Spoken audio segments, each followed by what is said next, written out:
إلهنا امحو خطايانا أنت إلهنا امحو خطايانا يا مني القلوب ألهتنا دنيانا يا غافر الذنوب تجد طمانا يا مني القلوب ألهتنا دنيانا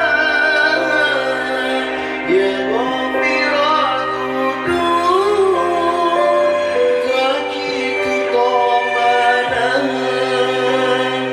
يا من له الهدى صبحا وقفا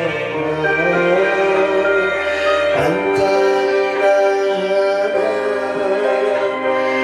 امحو خطايانا kau penyejuk hati kau penenang jiwa ya Rabbul Izzati bimbingkanlah hamba hidayahilah kami dengan iman di hati jangan kau robek lagi dengan berdosa kembali hidayahilah kami dengan iman di hati jangan kau robek lagi dengan berdosa kembali ya Allah ya Rabbi bukalah pintu hati berkahi hidup ini dengan rahmat ilahi.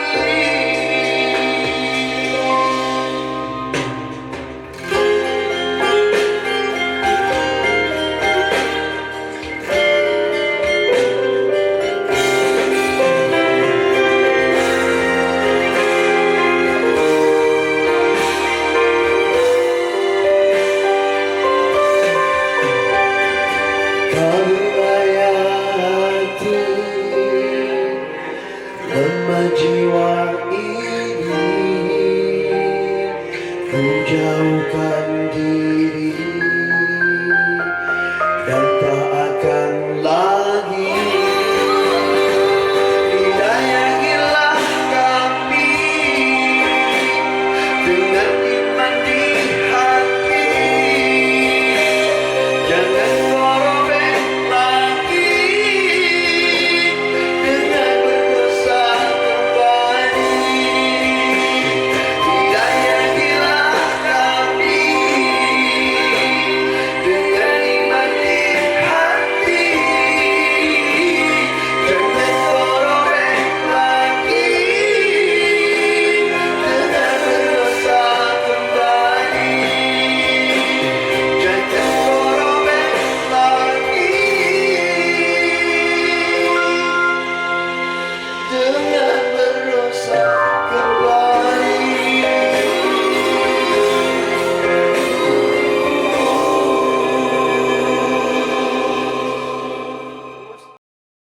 Sejuta inspirasi pekerja event, obrolan menarik di belakang layar. Pekerja event hanya di Inde Podcast. Jangan ngaku pekerja event kalau belum nonton Inde Podcast. Assalamualaikum warahmatullahi wabarakatuh. Halo eventers, selamat bergabung di Inde Podcast, sebuah media inspirasi bagi para pekerja event. Bersama saya, Encuy Sam Harahap. Sam Harahap. Hari ini kita kedatangan tamu yang luar biasa karena kita Istimewa. sudah memasuki bulan suci Ramadan. Ada Ustadz Yang aduh, hai. Istimewa lah ya. Istimewa. Gelarnya panjang. Dr. Haji Muhammad Hayatuddin Atali. Allah. Yang gelarnya sebutin nggak Ustaz? Nggak usah. Oh, saya. Panjang. Takut pada meriang. Panjang gelarnya panjang beliau ini. Ustaz, masukin bulan Ramadan nih Ustaz. Ya, kadang-kadang kan akan ini baru berapa hari Ramadan nih Ustaz. Ya, kan? Biasanya nih Ustaz, berburu takjil nih Ustaz. Ya pasti dong, berburu takjil nih Ustaz. Di situ ada mak-mak ngumpul, kita laki-laki ngumpul, yang ABG ngumpul. Kadang-kadang nih mama pakai daster, ketek kemana-mana, ya kan. Yang laki ngumpul beli takjil ya. Ya beli takjil kadang-kadang dengkulnya kegep. Nah, ya kan kita ngeliat aurat tuh sebenarnya. Nah, itu gimana Ustaz pandangan Ustaz tuh? Masukin bulan suci Ramadan Ustaz. Oke, bismillahirrahmanirrahim. Assalamualaikum warahmatullahi wabarakatuh. Waalaikumsalam warahmatullahi wabarakatuh. Kawan-kawan, guys, dimanapun berada, alhamdulillah, terima kasih sudah diundang kemari nih. Ya, satu kehormatan besar. Dan tema kita berkaitan dengan pembukanya adalah dengan Ramadan ya. Ramadan, Iya, betul. tapi bukan berarti kalau Ustadz kayak kebutuhannya cuma dipanggil kalau ada ngusir jin sama orang surupan doang ini. Pas mau Ramadan manggil Ustadz nih. Tapi masih mending dah nggak apa-apa. Jangan masih mending dong, harusnya ada beberapa. Biasanya gitu, Tat. Biasanya sih bos manggil gitu. Gitu, nggak tahu nih. Tapi kita seneng lah sama Bang Kris kan memang sudah kenal berapa lama ya. Ya, dan kita beberapa kali acara ternyata memang soundnya juga dari beliau. Jadi, selalu dapat bocoran sih. Sekarang datang ke tempatnya dalam ini apa nih motonya, sejuta inspirasi pekerja event. Nah, kita kan termasuk salah satu mungkin orang yang memang di dalamnya ya, dengan sebagai talent. Ngomongin puasa, sebenarnya puasa Ramadan itu kan ada rentetan sebelumnya. Ya. Kita sering dengar doa tuh. Doanya begini kan, Allahumma barik lana fi Rajab wa Sya'ban wa balikna Ramadan. Ya. Kenapa kok disambungin? Kita tidak hanya fokus ke Ramadan, berarti ada rentetan Rajab, Syaban, Ramadan. Maka hendaknya orang kalau mau masuk Ramadan tuh jangan pas mau Ramadannya doang. Dia ada preparing tuh. Ya, Rajab. Kalau para ustadz dan santri ngomong Rajab itu, dia waktunya bertakholi, ngosongin dosa karena itu bulannya Allah. Masuk Syaban, tahali, ngosongin dosa di antara sesama manusia. Makanya kan kalau mau masuk Ramadan orang pada nganterin rantang, Ya, benar, istilah munggahan ngerti ya? Ya, munggahan Orang tuh, kasih ya, paham lah. ya. Itu dalam rangka saling maaf-maafan di antara manusia. Kenapa begitu? Rojabnya ngosongin dosa ke Allah dengan istighfar rojab, Rabbi firli warhamni ya wa tub alayya. Masuk bulan Syaban kosongin dosa sesama manusia supaya apa? Nanti masuk Ramadan kita bertajali, menampakkan ibadah kepada Allah. Rojabnya taholi ngosongin dosa ke Allah, Syabannya tahali ngosongin dosa sama orang, Ramadannya tajali menampakkan ibadah yang banyak. Maka sebulan full itu persiapannya bukan persiapan tajil sebenarnya, bukan persiapan menu buka puasa selama sebulan, bukan. Tapi mental. Apa yang akan kita lakukan selama sebulan full di bulan Ramadan supaya jadi pahala yang besar dan menjadi Ramadan terbaik di tahun itu. Amin. Masya Allah. Amin. Nah, fenomena yang tadi tuh Ustaz yang disebut tuh. Nah, Berburu kalau takjil. masalah tadi ya tadi kembali kepada kearifan lokal ya. Kearifan lokal. Iya. Jadi memang kayak di mana tempat memang orang kan sebenarnya pengejawantahan dari sebuah hadis. Oke. Jadi farhatani lisoim, ada dua kebahagiaan bagi orang yang berpuasa. Satu, farhatun indal iftar, kebahagiaan ketika buka puasa. Itu bagian dari kebahagiaan. Ya, ketika orang menjelang puasa, buka puasa itu kan beduk kan dirindukan kan. Ya. Ya, azan zuhur aja berasa kayak azan maghrib ya gitu kan. Karena sama Ya, nadanya. karena sama azannya gitu. Jadi kebahagiaan orang puasa adalah ketika buka. Ya, kemudian kebahagiaan kedua adalah nanti ketika nanti manusia itu hamba bertemu dengan Allah di dalam surga. Amin. Amin. Cuma memang prakteknya ketika mau buka puasa orang ngejar puasa lupa bahwa amalan puasa itu bukan hanya puasanya doang. Betul. Termasuk diantaranya ibadah sholatnya, menjaga auratnya. Itu yang harus dipahami oleh umat Islam. Termasuk ketika mau belajar untuk iftar buka puasa juga ya keluar rumah ya harus dia jaga. Jangan sampai pakaian itu akhirnya membuat orang berdosa. Bisa jadi Bang Cu sama Bang Sam ini ternyata nggak niat lah nyari dosa, namanya kita lagi puasa. Iya. Tahu-tahu ternyata ada yang you can see kan? Wah, Waduh, iya. bagus juga nih modelnya nih kayaknya. Akhirnya jadi dosa. Ingat kata Bang Nabi, kejahatan terjadi bukan karena ada niat pelakunya, tapi ada kesempatan. Itu benar. Tuh ya, belum sampai kalimanya asik. Iya. Baru kita bantai di perjalanan beliau nih, ya kan? Bisa sampai sini ya. Bisa sampai sini. Terlahir dari keluarga yang kayaknya strict nih untuk didikan agama nih, Ustaz. Kalau ngeliat dulu ya, kita pernah sampai, ya ini bicara masa lalu ya, menangis ketika ternyata ajaran orang tua tuh baru terasa ketika kita sudah mulai menginjak remaja dan dewasa. Karena dulu pernah ngomong, Umi itu almarhumah macan. Kita bilang keluar, Macan. saking galaknya. Ih, Iya, galak luar biasa itu. Sholat terlambat. Ingat banget dulu, sholat asar ya kelewatan waktu itu usia 10 tahun ya. Jadi berangkat main bola, kita dulu pemain bola. Nah, oke. Main bola ya? Iya, dulu main bola kena sekolah berhenti. bola juga. Enggak, memang praktisi kan. Oh. Ikut cup gitu loh. Iya, iya, Nah, iya. berhenti gara-gara kaki itu luka kan. Nah, jadi 2:30 udah berangkat, datang maghrib lewat depan lewat ada Umi nih, lewat belakang dong kita. Taunya pas buka pintu belakang, Umi udah di depan. Pertanyaan cuma satu, sholat asar di mana? Kita nggak bisa jawab. Panci. Jadi panci, sapu itu udah nempel semua di kepala. Dulu sebenarnya lebih ganteng dari sekarang. Ini bekas panci, bekas sapu ini dulu. Benci banget luar biasa. Nah, Umi itu kalau galaknya luar biasa gitu. Jadi kalau baca Quran aja protes. Jadi Umi sangat marah. Sangat marah. Tapi kalau Abah itu almarhum ya, itu nggak pernah marah, jewernya nggak pernah. Jadi memang dulu didikan luar biasa dari keluarga. Umur 5 tahun sudah bisa baca Quran, 7-8 tahun sudah tampil baca Quran. Dulu kan skut MTQ. MTQ, ya. MTQ. Itu ibu yang galak ya? Ibu kalau Kalau dari bapak? bapak kalau marah tuh gitu doang. Oh, gitu doang ya? Iya, kalau gitu terus nggak Berarti- pernah jewer, nggak pernah marah. Berarti takut juga kali dia Ini sama ibu. mungkin. Mungkin. Kalau Abah masih hidup kita katain udah wafat jadi gitu. Ya, luar biasa. Jadi dua hal yang berbeda. Yang satu memang sering galak untuk kebaikan. Ya, yang satu lagi Abah itu memang kalem orangnya. Oh, oke. Berarti ada karakteristik sendiri ya dari orang Dan tua sekarang masing-masing. ngebentuk. Nah, itu benar. Ngebentuk. Nah, ini nih ya Om Sam ya. Latar pendidikan orang tua itu penting sebenarnya untuk membina sampai mental kita jadi seperti sekarang Iya, ini betul. sebenarnya. Ya karena memang di hadis itu ada mafil abah fil abna. Apa yang di orang tua ada di anak. Betul. Makanya anak kalau nakal marah setengah aja. Karena bisa jadi setengahnya lagi ngulang kita dulu kecil kayak gimana. Oke, ya. Ada nggak sih momen-momen yang tadi Ustadz bilang tuh sampai sekarang nih diaplikasiin dalam keseharian? Ya, Dari abah. orang tua ya? Ini dari orang tua. Dari Ya, abah itu kan kalem, lembut gitu ya. Ini ngerasa ya, kita bukan ngerasa orang yang romantik atau yang lemah. Jadi kita ini orangnya nggak tegaan. Teman susah apa gitu kan. Nah, sampai sekarang alhamdulillah kita apa yang bisa kita bantu ya. Kalau almarhumah itu kan galak streng. Kita ngerasain tegas nih.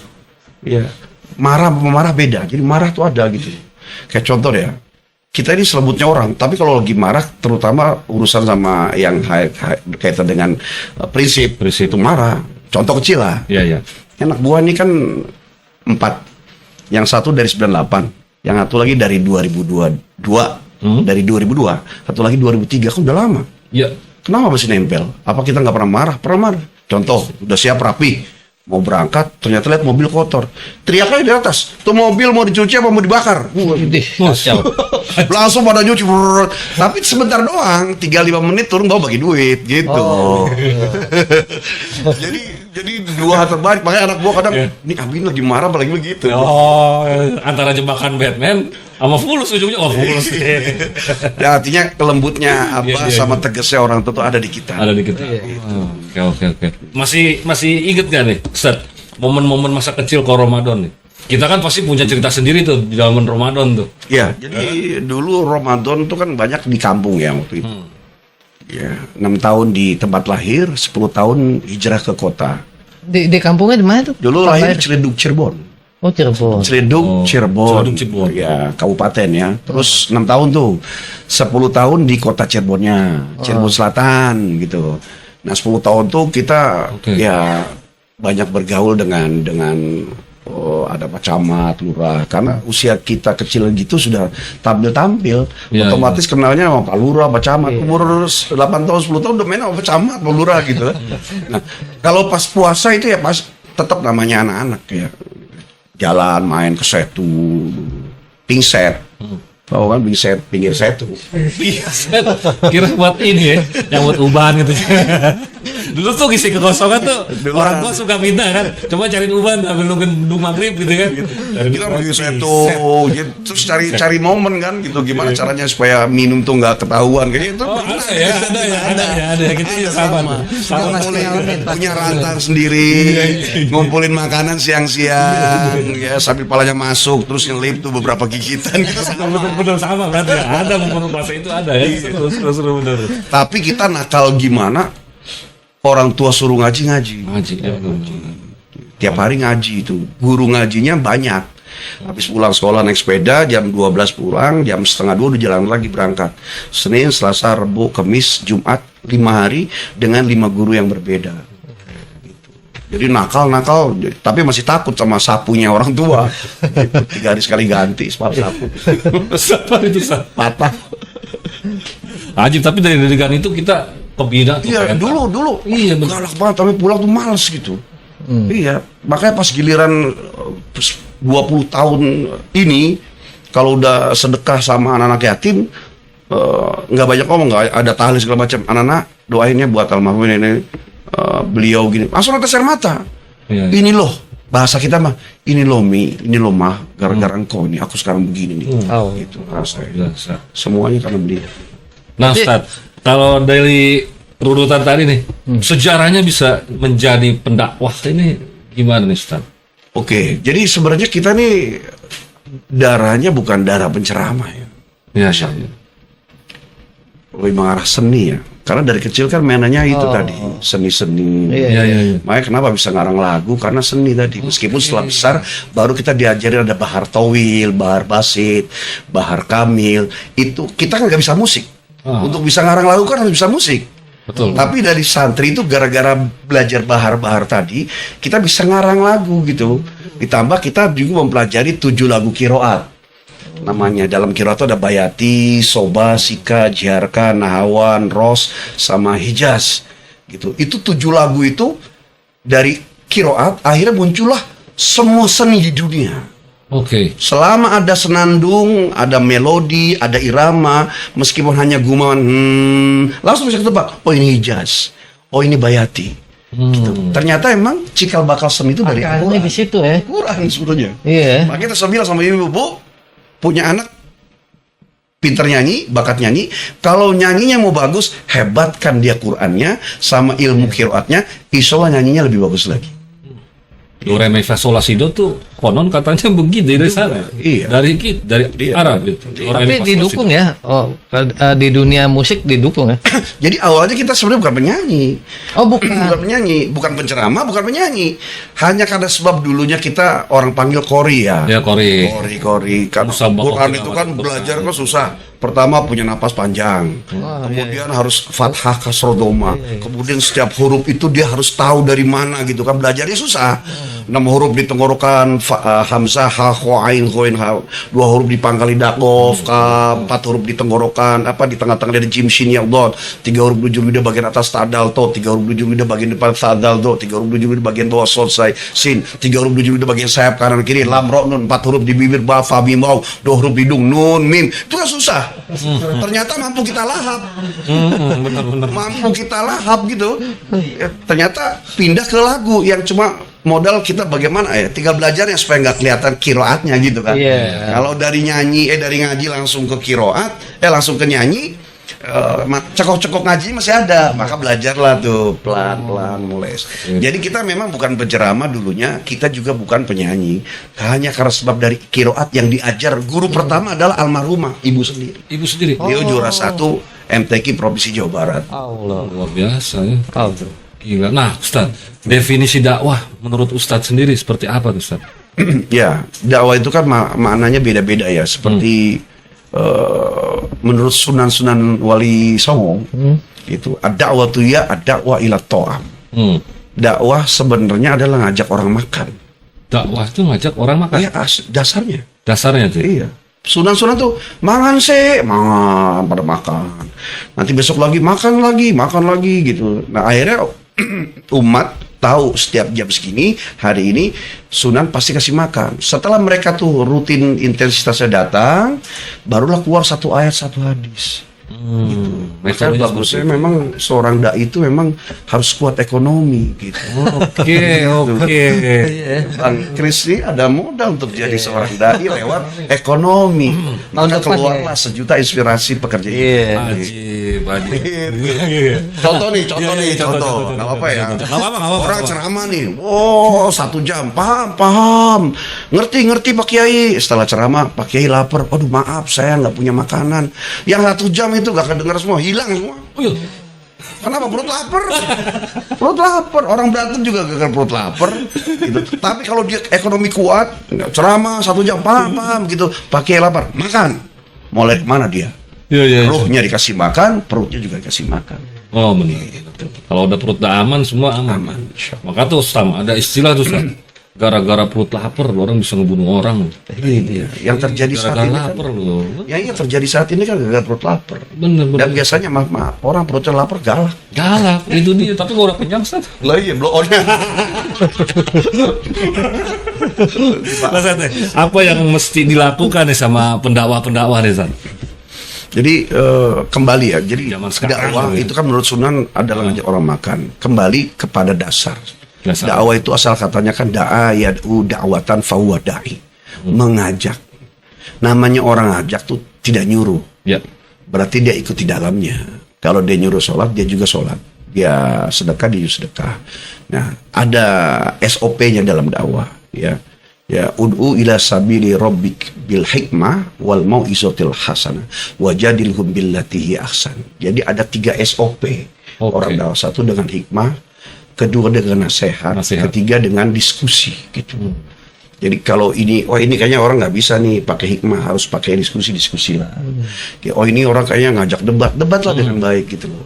Tentunya seorang dai yang kredibel adalah dia yang mapan dalam keilmuan, terutama basicnya adalah Quran hadis gitu. Nah, yang selanjutnya adalah dakwah ini tidak dikerjakan kecuali oleh para nabi. Jadi orang yang berdakwah itu berarti kan dia melakukan pekerjaannya Nabi. Betul.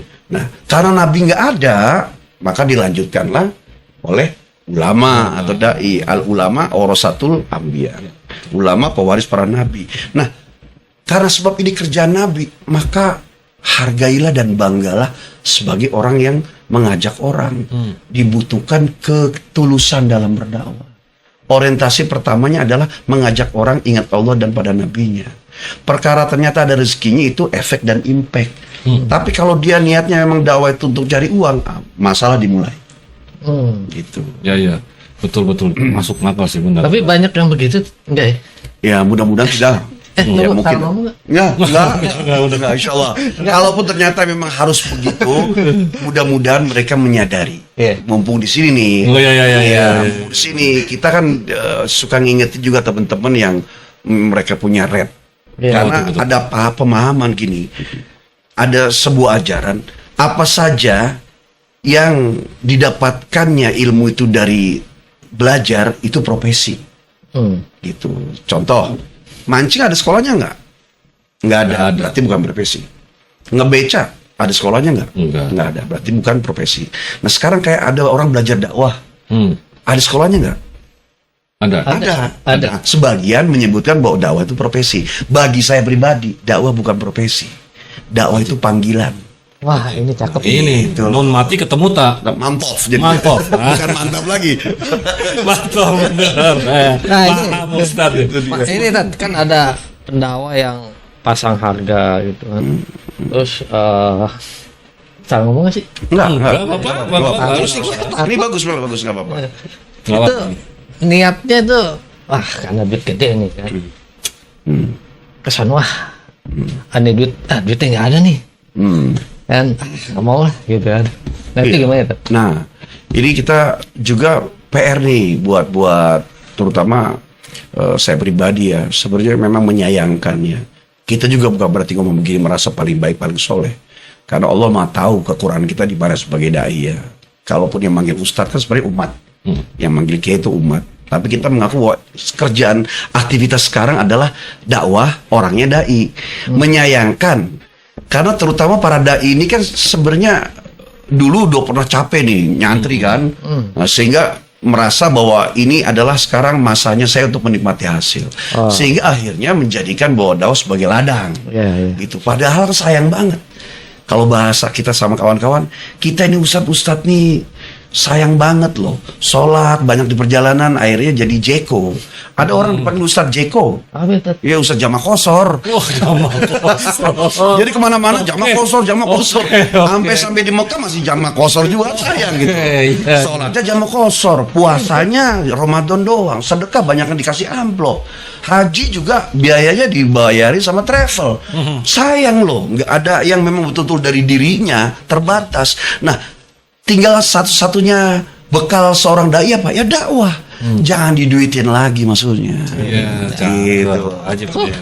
Nah, ini Ustaz ya kan perkembangan nih berarti ya, perkembangan dakwah nih ya berarti. Nah, perkembangan dakwah sama korelasi di zaman sekarang ini tuh kayak gimana sih Ustaz? Ya, tentunya dakwah saat ini tantangannya ya lebih banyak daripada dulu. Meskipun sebenarnya dulu tuh kekuatannya ada di ketulusan. Sekarang ketulusan tetap ada, cuma tantangan untuk bisa tulus sekarang lebih besar. Karena kayak contoh nih, maaf ya, event nih ngundang kita, belak-belakan aja, Ustadz mau kosong katakan sekian. Sebentar bang, kosong. Oke Ustadz, dicatat ya. Ustadz berapa Ustadz? Ini ya. Kalau ngomongnya tahun 80-an, habis tuh orang itu. Dikatain gak sopan. Cuma sekarang kita gak bisa marah kalau ada orang, berapa Ustadz? Maksudnya apa nih bang? Udah bilang aja Ustadz, soalnya kita buat laporan. Kita gak bisa marah. Karena itu memang SOP-nya dia. Untuk persiapan gitu kan. Cuma tinggal kita ngasih tahu sama dia, bang, abang atur aja. Ya, tugas saya sehat, saya datang. Tugas abang 2. 1, sound yang enak nih. Umat yang banyak, insya Allah saya datang gitu. Tapi ini Ustadz buat lapor, abang atur aja. Sampai detik ini dari awal dakwah, alhamdulillah nggak keluar angka sama sekali. Wih, luar biasa. Apa susah enggak? Wajib. Nggak pernah keluar angka. Dibayar? Enggak. Dikasih, terima. Oh, dikasih terima. Tapi nggak naripin ya? Nggak naripin. Oh. Guru kita ngomong, jangan meminta. Tuh. Tapi diberi, terima. Gitu. Oke. Supaya tadi tidak hilang ruh daripada dakwahnya. Iya. Betul. Nah, berarti ngomongin Son nih, selama ini kerja sama produser kita nih, Patris gimana nih? Masalah Son. Andaikan saya punya kemampuan seluruh event di Indonesia pakai soundnya dari independen, dari Bang Kris. Independen. Ya, kita maunya gitu. Karena ketika tempo hari yang di tempatnya Ustadz Hakim ya pas pakai panggung, nyanyi meskipun hampir seperti omelin. Sama ada Habib tuh. Iya. Pas treng keluar, ini maulid kan nyanyi. Nggak lama keluar, ya man lahu, selawat terus lagi dia yang jadi. Kita pulang, kita tanya, itu soundnya siapa itu? Itu Bang Kris, wah enak juga. Dan akhirnya juga kita referensikan ketika ada teman ngadain pakai Bang Kris aja tuh. Gitu. Ada berapa kali lah. Ajib ya. Nah ini ada apa namanya? Ada chemistry ya, bener-bener. Karena kita kan dakwahnya sekarang jadi main di beberapa dimensi lah. Namanya kan kita sekarang pakai dakwah tainment. Jadi dakwah entertainment. Kalimat ini sebenarnya udah lama ya. Cuma kita gabungkan bentuk daripada konsep baru yang sebenarnya kalimatnya udah lama ya. Karena sekarang kalau orang dengar ceramah doang suntuk. Ya, tapi kalau entertain, hiburan terus, tawa-tawa mulu, nggak ada pesan yang dibawa pulang. Maka itu digabung. Tapi tetap kita lihat sikon. Kayak di masjid kita nggak bisa. Gitu. Di masjid nggak bisa. Nah di masjid yang boleh dipukul, yang dipakai cuma yang dipukul. Tambur, hajir, marawis. Kalau yang dipetik, suara gitar, bagusnya keluar gitu. Karena termasuk lagu yang melalaikan. Gitu. Jadi ada juga yang ngotot jamaah, saya nggak bisa nyanyi, Ustaz lagu dong, lagu ini lagunya almarhum, Ustaz Jeffrey, lagu Ustaz gitu kan. Wah ibu di masjid nggak bisa, tolong dong Ustaz, ini ibu, saya udah ngomong Ustaz mau bawa lagu. Akhirnya kita belain keluar. Oh, iya, keluar betul. dari masjid keluar. Keluar area. Ibu-ibu keluar. Semua. Di teras masjid, setel sound kan dibawa keluar digeser. Iya, digeser rombongan. Demi begitu coba kita menghormati masjid, tapi luar tetap biasa. maunya mereka kita terima gitu. Wajib. Nah, kedekatan Ustadz Mohain dengan almarhum Ustadz Jeffrey Al-Bukhari. Itu dekat apa, Ustadz? Kita sebenarnya udah ketemu tuh di 2004. 2004. Awal-awal boomingnya almarhum saja. Karena di 2004 tuh kan booming tuh bareng-bareng tuh. Seperti Ustaz Arifin Ilham sebelumnya, Agim, Ustaz Yusuf Mansur, terus penceramah-penceramah di saat itu, termasuk grup-grup bandnya juga di 2004 banyak yang keluar tuh. Banyak yang keluar. Ya kayak Ceylon Seven, dan apalagi Noh, ya sebelumnya Peter Peter Pan. Pan, Wali Band, Ya. apalagi Chris Pat, itu kan 2004 semua itu. Jadi penyanyinya band-band anak Muda. band muda, kemudian usaha-usaha muda dia nongol itu. Nah kita udah ketemu sama Muje, cuma akhirnya kita baru bisa jalan 2007. 2007 jalan siang malam, beliau kosong, acara merapat, kita kosong diajak, dan akhirnya tidak hanya di panggung aja, bahkan keseharian juga ketemu hampir. Jadi tiap hari nggak ada jadwal, tiap hari Ngobrol, Iya, ngopi bareng. ngopi bareng. Pokoknya kamar mandi aja yang kita nggak bareng. Ya. Bermotor juga. Motoran juga. Iya. Pakai motor apa? Uje kan waktu itu pakai Iya, motor kita sport ya. pakai. Almarhum Uje. Kalau beliau kan awalnya di Hadi. Harley ya, Hadi, iya, Harley, motor ya. besar Hadi gitu kan. Kalau kita di sport. Gitu. Sampai akhirnya kita jalan dakwah ke Bali. Ya, ada tempat namanya Bedugul. Betul ya. Ya, Bedugul itu muslimnya ada 500 kakak, kita dakwah ke sana. Oke. Jimbaran, terus masuk ke Sukabumi, kemana aja. Nah, jadi sama Uji itu kedekatan berawal dari di luar dulu, seperti bermotor, main paintball, itu akhirnya dari situlah kita cari tukeran jadwal. Wih, ajib. Nah, Ustadz tiap dakwah pasti ada nyanyi ya? Ya Iya juga ya? tadi seperti lihat kondisi, kalau pas di acara itu kayak ada habaib, kita nggak berani. Nggak berani ya? Kita hormati mereka. Pakaian aja kita nanya jamaahnya mana gua sama Iwan tuh. Wan, ini jamaahnya mana? Ibu-ibu. Terus tempatnya di mana? Di outdoor, nyanyi kita. Nyanyi, udah pasti ya? Iya, Udah pasti ya? iya. Jadi lihat sikon. Kalau pas Lihat. dari ceramah mulai pertama, soundnya nggak enak, langsung terbayang wajah beliau kan. Iya. Waduh, ini bukan bangkit sini gitu kan. Kalau soundnya begitu, udah harus capek. Karena capek. Kalau sound tuh nggak ngedukung, Iya, iya. terus terang aja. Kekuatan ada salah satu ustadz yang memang dia mainnya audio di ruangan, seperti yang ada muhasabah. Itu kan kekuatan audio. Gitu. Jadi sangat penting audio itu. Dia sebagai penyambung lidah gitu. Kalau sound udah enak, nggak usah disuruh, kadang langsung dari Iwan, Wan nyanyi Wan. Gitu. Nah, itu awalnya Panitia gimana kan? tuh, Ustaz? Iya, ide Ide awalnya tuh. Bisa masukin lagu-lagu sambil dakwah tuh gimana tuh, Ustaz? Iya, jadi kita lihat ya. Ah. Ini maaf nih. Iya. Iya, dimaafin dah. Jadi zaman yang sekarang begini, meskipun teknologi makin maju, tapi banyak orang stres. Masa sih? Iya, banyak Gimana? orang stres, orang depresi kan ekonomi ya. Oh ya. Sehingga mereka banyak tumpah ke seni. Kita kan nggak bisa jauh dari tiga hal nih. Dengan ilmu hidup jadi mudah, dengan agama hidup jadi terarah, dengan seni hidup jadi indah. Indah. Di shot nih, tolong di shot ini ya. Nah, Cakep ya? mereka ngaji. Iya. Ya, karena dengan agama memang hidup terarah. Mereka juga butuh ilmu supaya ibadahnya ada dasarnya. Betul. Tapi karena mereka juga manusia, ketika nggak kuat dengan pemikiran, dia larinya ke seni. Karena kita memang nggak jauh dari seni. Di dalam sholat aja ada seni kan. Iya. Imam kan sholat Bismillahirrahmanirrahim. Itu Itu alunan, seni. alunan. Iya, melodi. Jadi kita nggak bisa tinggal. Ya, sehingga kalau di dalam sholat aja ada melodi, apalagi di luar sholat. Apalagi kalau itu orangnya adalah ibu-ibu. Ibu-ibu kan sambil nyapu Nah, aja, dia langsung bersenandung. Kan ibu-ibu gitu kan. Iya, gitu. Nah, Depannya akhirnya kita lihat jemaah kita banyak kan ibu-ibu. Nah, terus kita kalau ceramah tahu tuh ibu-ibu kan suka begini nih. Iya, Nah, bener. pas Cakep. giliran kita kasih lagu, maaf, kita kasih lagu, misalnya lagu apa misalnya gitu, langsung mereka sumringah. Oh, berarti kita harus puaskan dan kita penuhi kemauan mereka itu. Iya, Kalau bahasa hadis itu khotibun nas ala qadri ukulihim, berbicaralah kau dengan manusia sesuai dengan keadaannya. Betul. Emak-emak itu dengerin lah kalau kita ceramah. Berarti Tapi fansnya banyak mama dong ya? itu dia, jamaah kita mah ibu-ibu. Makanya kalau mau berangkat, bini kita kan langsung, Bi, jaga hati. Begitu. Nah berarti kalau pas ada momen-momen dapat audio bagus tuh Ustaz masih nyanyi tuh. Iya, kalau memang, wah ini saya nih Enggak, kalau nggak nyanyi. pancing. Kepancing. Iya. Oh, kepancing sayang nih kan kalau Kita kan misalnya kalau pas lagi mereka tuh jadi ada ceramah, Iya, kemudian sebenarnya di dalam retorika dakwah juga ada namanya humor dakwah, ada. Oh, ada. Bukan bercanda ya, bukan bercanda. Kan ada seorang dai ngomong, saya juga emang suka bercanda sama dia. Kita bercanda di luar panggung. Kalau dari panggung bukan bercanda. Kalau bercanda itu dua arah, Iya, tektok, iya. dan itu menjatuhkan derajat dai itu sendiri. Betul. Tapi kalau humor dakwah satu arah.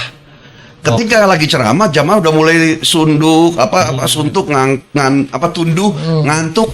Nah, kasihlah celetukan-celetukan, Iya. ibu seger. Setelah mereka itu seger lagi, masuk lagi ceramah lagi gitu. Awalnya sebenarnya itu doang, Sebenarnya. supaya tidak Jenuh, tidak benar. jenuh, Benar, gitu. benar. Tapi kesini-sini kok akhirnya banyak orang yang ngejar humor. Gimana kiainya, kata suaminya setelah pulang ngaji, penceramahnya lucu gitu lah.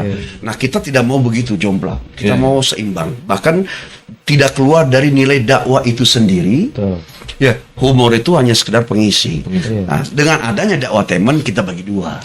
wih, Gitu, 50-50. Jadi ada dakwah, ada humor, ada juga seninya. seninya. Ih, ajib. Ajib sih bener ajib ya. Jadi dikombin tuh Sam. Iya, Bener, tapi bener. kita juga lempar dulu, lempar cash lempar dulu. dulu. Karena sebelum kita pernah nih mau ceramah, Ustadz di sini orang sini nggak suka musik Ustadz, gitu. Terus Ya kita patuhi sampai ujung. Tapi ada juga orang sini nggak pakai musik. Terus pas kita bersenandung, mereka ternyata suka gitu, ngikutin. Ya kayak contoh. Ketika kita ngelemparin lagu, ada lagu nih Bu, lagu ini sebenarnya buat Rasulullah, cuma kita pakai buat manusia. Gimana Allah nggak cemburu, gimana Nabi nggak cemburu? Oh, nyeletuk mereka, kita bawain, takkan ada yang pisahkan kita, sekalipun kau telah tiada. Mereka ternyata nyambung. Wah, penggemar wali semua ini gitu. Dari udah begitu katanya nggak suka lagu, akhirnya ujungnya kita bawain lagu itu. gitu ceritanya. Jadi nggak ngotot kenal dengan produk, harus ngotot bawa gitu. Kalau mereka yang nggak enjoy, kita juga. Tapi Ustadz, lagu sendiri ciptaan banyak lah ya. Ada lagu-lagu sendiri yang berbahasa Indonesia, ada. Terus banyaknya sih solawat ya. Dulu itu terlalu idealis. Namanya santri, Oke. pasti senandungnya solawat dong gitu kan. Maka solawat itu kan citanya bebas lah artinya, karena sudah ada teksnya. Ya. Gitu, kita masukin lagu, melodi, kita bawain. Kesini karena ternyata kebutuhan jamaah ya. Wah, kalau dikasih bahasa Arab aja nggak paham. Iya Gitu. Akhirnya dimasukinlah bahasa Indonesia. Di tengah-tengah seperti lagu Hidayah Hilah dikasih Arab, di tengah-tengah kasih Indonesia. Ada juga yang memang bahasa Indonesia semua gitu. Tergantung kebutuhannya. Intinya adalah kalau tiga ini dengan penanaman agama, penyampaian ilmu, kemudian dibungkus dengan entertain, Yes. dengan seni musik, seni suara, itu lebih diterima. Dan itulah sekarang yang menjadi konsep kita dalam dakwah sekarang. Wih, Keren. luar biasa. Keren sih, keren. Luar biasa. Ganteng ya. Masya Allah. Makanya mama banyak Ketularan. Cuma pas Gilang datang dibilang sama panitia, Ustaz cepetan jangan sampai terlambat, jangan cantik-cantik, habis itu nenek. Tapi itu Jebakan Batman. Ya. Nah, Sat, bukan terlibat ya, lebih enaknya dibilang apa ya di Dai Center nih, Sat. Oke. Di Dai Center nih, kita ngomongin Dai Center nih.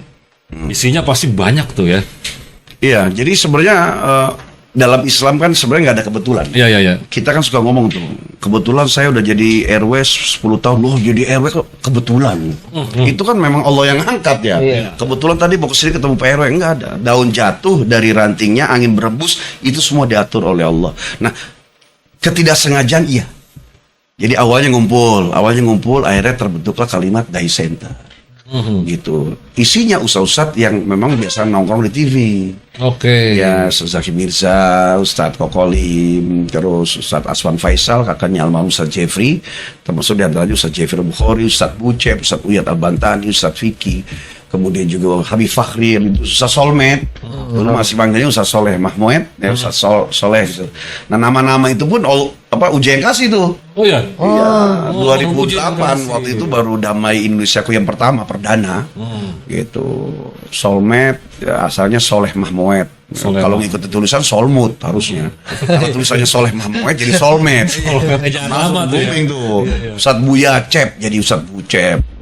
Kita diomongin sama programmer kepala produksi stasiun TV. Ustadz namanya panjangan nih ribet. Loh, kok ribet itu panjang lagi tuh Ustadz Muhammad Arifin. Tapi namanya enak.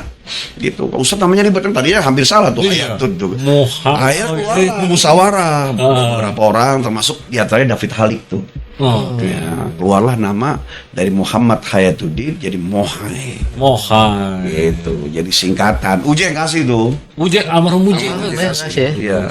Iya. Berarti nih kegiatan-kegiatan apa aja Ustaz tuh di Padat ya, padat ya. Padat pasti. Kita sharing jadwal. Oh, sering Sharing jadwal. Terus kita juga ada silaturahim buat event-event kayak santunan. Oh, Ya, Allah. termasuk diantaranya bermotor, pakai motor besar waktu itu. Terus mampir ke masjid, sholat, ada beberapa jamaah, kita tausiah 5 menit 10 menitan. Kemudian kita kumpulin duit, kita bagiin anak yatim, terus jalan lagi. Allah. Namanya spiritual reading. Spiritual reading. Ya, jadi jalan motor, sehat terus semua. Riding. Spiritual reading keren ya. Ya, terus banget nih. kita juga banyak kalau acara naik motor sambil jalan gitu nyabet mampir di masjid, kita juga mampir ke masjid sebelum di acara utamanya. Banyak juga yang diajak oleh Kapolres gitu, seperti Kapolres Cianjur, Kapolres Bandung, Kapolres Garut, Kapolres Tasik, kita dibawa oleh mereka. Itu juga ada juga kita kayak main ya, silaturahim juga sebenarnya, main paintball dulu, tembak-tembakan gitu di Ancol, di Bogor, di kayak apa sih yang di Bogor tuh apa namanya? BNR. Oh, Iya. Terus di BSD kita tembak-tembakan. Tangerang. Iya, Tangerang. Terus kita juga ada yang namanya ngumpul buat baca kitab. Jadi satu ustadz baca, yang dengar kita juga gantian tuh baca. Terus kita juga ada ngumpul-ngumpul sekedar buat makan. Termasuk diantaranya kalau ada yang milad ngumpul. ngopi-ngopi lah ya, ngopi-ngopi. Ya, yang paling utamanya sebenarnya adalah mengikat diantara kita supaya bisa saling mengangkat. Dan itu adalah bentuk ketawaduan Ustadz Jeffrey Bukhari. Sekelas beliau open mind, membuka kita supaya kita itu bisa sama-sama maju gitu. Dan beliau adalah insya Allah luar biasa. Luar biasa, Iya. baik juga ya. Ya, memang ahli sedekah, juga hatinya bagus lah. Seumur hidup kita berteman mandi nggak pernah ngomongin orang, Wih, luar biasa. nggak pernah kesebut. Allah. Makanya pas wafat kan saya mandiin tuh. Saya ngurusin dari mulai di rumah sakit sampai wafatnya, sampai mandiinnya, sampai kafaninnya, sampai ngurus kita ke Istiqlalnya. Ya, sampai akhirnya kita nggak bisa ngomong apa-apa ketika jamaah sudah. Email masuk dari dubes-dubes ke kita bahwa yang nyolatin bukan hanya Istiqlal. Yang nyolatin semua kedutaan besar di luar. Allah. Jadi kalau dihitung-hitung tuh yang nyolatin dia di atas 100 juta. Oh. Tidak ada sejarah presiden dan ulama Indonesia kecuali beliau. Padahal kita tahu Ustadz gaul gitu loh. Kok bisa sampai begitu? Ternyata kita cari tahu. Nah, kok gue ini tiap hari malu berarti gitu. Iya. Apa yang istimewanya gitu loh? Kok luar biasa gitu. Kilas balik ke belakang. Iya. Dua tadi di antara. Iya benar. Ahli sedekah. Terus nggak pernah ngomongin orang. Luar biasa. Kita kalau lagi ngobrol terus ada satu orang, bro, ini itu siapa? Kata Uji, itu siapa? Direm langsung ya? Langsung saya, siapa? Si Anu. Enggak, gue kenal sama dia. Enggak, terus ngapain namanya masuk kuping gue? Jangan dong, gue banyak dosa gue. Diambil tas gue, dia langsung pergi dia. Terus nggak mau denger dia. Sebegitunya. Di belakang layar kita yang nggak tahu ya. Ternyata beliau tuh. Jadi jangankan ngomongin orang, ngedengernya nggak mau. Iya. Dan itu bukan dibuat-buat. Real itu ya. Real. Jadi kita kelas belakang, oh ini nih yang buat. Sebab musababnya Iya, ini. kadang kita kan yang punya ayat, punya dalil, kita yang nabrak gitu kan. Gitu. Nah, itu dia nih. Udah mulai nih. Nabrak nih masalah buruhiyah nih Ustaz nih. Masalah buruhiyah gimana nih Ustaz nih? Ya, mulai nih banyak nih ya. Ya. Sering kali nih karena bercabang-cabang ya kan. Masalah furu'iyah gimana Ustaz nih? Oke, jadi dalam urusan agama itu di antaranya ada usuliyah furu'iyah di bidang syariat. Betul. Ada usuliyah furu'iyah di bidang akidah. Nah, kita kasih contoh dulu yang bidang akidah ya. Kayak contoh, seluruh manusia paham bahwa Nabi Adam itu dulu sebelum turun ke bumi tinggalnya di surga. Di surga itu. Itu usul. Siapa yang percaya beriman, siapa yang nggak percaya kafir. Karena memang semua sejarah agama manapun, Nabi Adam awalnya dulu di surga. Nah, sekarang furu'iyahnya adalah ada yang bilang Nabi Adam itu di surga Firdaus, ada yang bilang Nabi Adam tuh dulu bukan di surga yang akan ditempati nanti, tapi namanya surga alam barzah. Ini namanya furu'iyah, jangan berantem. Karena kita tidak ada yang di sana. Iya betul. Lagi sekarang usuliyah furu'iyah di bidang sholat, di bidang syariat. Ya, contohnya sholat. Seluruh umat Islam di dunia paham bahwa sholat 5 waktu adalah wajib. Siapa yang mempercayai beriman, siapa yang tidak meyakini kafir. Tapi dalam masalah sholat ada furu'iyah. Ada yang takbirnya begini, ada yang begini, ada yang begini, ada yang ditarik belakang, ada yang tahiyatnya begini, ada yang begini. Itu furu'iyah, jangan berantem gitu loh. Nah itu dia tuh. Kan kadang kita sering begitu ya. Tahu-tahu dibilang, oh ini ajaran apa nih? Ini ajaran apa nih? Kadang-kadang ya pernah beberapa kali, bukan beberapa kali, pernah nemuin ya. Ini orang sholat maghrib, rakaat 1 loh, rakaat 2. Rakaat keduanya tuh langsung berdiri. Rakaat ketiga, wah ini ajaran apa? Yang nggak tahu nih ya kan? Yang nggak tahu kan? Iya, yang jelas gitu kan? siapapun pelaku itu, itulah kenapa kita harus pakai dasar kan? Nah itu dia. Ada dalil itu kullu man bi ghairi ilmin ya'malu a'maluhu mardudatun la tuqbalu. Ya, setiap amal ibadah ya yang tanpa dasar ilmu maka ditolak, tidak diterima. Dia boleh mau tahiyatnya begini, mau yang begini-begini, yang penting dua, ada gurunya, ada dasarnya. Ada dasarnya, betul. Maka kita akan menghormati. Iya, betul. Yang tidak boleh adalah taklid. Nah. Kenapa lo sembahyang gitu? Gua mah ikut-ikutan aja, apa kata orang tua gua, apa kata teman gua. Yang kayak gini bahaya gitu loh. Makanya fungsi majelis taklim itu supaya ibadah kita yang modelnya kayak begitu itu ada dasarnya gitu, bukan taklid. Karena kita disuruh sama Nabi itu ittiba. Beribadahlah kalian karena ittiba. Ittiba itu mengikuti apa yang diajarkan oleh guru dan ada nasnya. Ya, betul itu. Kalau yang berantem itu karena tadi biasanya orang yang baru belajar kemudian dia diajari oleh gurunya misalnya begini, selain ini nggak benar. Nah, ini masalah. Kita nggak boleh karena buktinya imam-imam mazhab yang 4 kita tahu kan? Imam Hanafi 80 Hijriah, Imam Malik 179 Hijriah, Imam Syafi'i 204 Hijriah, Imam Ahmad bin Hambal 256 Hijriah. Mereka aja saling menghormati. Padahal mereka punya mazhab masing-masing. Iya, masing-masing. Betul. Mazhab Hanafi, Maliki, Syafi'i, Hambali. Nah, mereka di atas saja antang-antang saling menghormati. Kenapa kita umatnya berantem? Yang penting prinsip itu nggak berubah. Kemudian furunya beda-beda. Yang penting tadi ada dasarnya. Ada dasarnya. Semua itu harus ada dasar. Iya. Nah ini nih Ustaz, untuk masalah yang dasar ini, apa yang nih harus dilakukan nih pendakwah nih menghadapi fenomena-fenomena tersebut Ustaz? Iya. Jangan mencikapinya gitu. Contohnya. Jadi tidak hanya teknologi yang kita harus improve dan inovasi. Seorang dai juga kan harus lebih inovasi. Dia nggak boleh kental dengan produk. Saya mau bawain ini Itu saya soalnya menguasai ini, enggak. Dia harus lihat ya momennya itu apa. Kemudian umat tuh sekarang lagi in dan on apa gitu. Betul. Jadi kayak contoh misalnya saya datang ke acara Maulid. Acaranya udah tahu Maulid. Ya, kita tanya sama panitia, Pak Baji, apa yang lagi rame di sini? Yang lagi rame Ustadz sekarang nih anak-anak mudanya Ustadz nih main game atau main apa sampai mereka nggak sholat itu kita angkat. Tapi tetap literasi tentang maulidnya kita bawa. Nanti kita selipin di situ. Jadi jangan sampai nggak kebahas sama sekali gitu. Ada juga yang datang, Ustadz ini kan maulid Ustadz, ini lagi rame nih sekarang nih di TV tentang itu. Terbahas ya kita angkat apa lagi, udah ada kan. Jadi memang kita harus kondisional, nggak boleh klek saklek plek gitu, nggak mau tahu, pokoknya gue bawain ini aja. Ini aja materi ini aja. Ya akhirnya orang nggak siap kan gitu.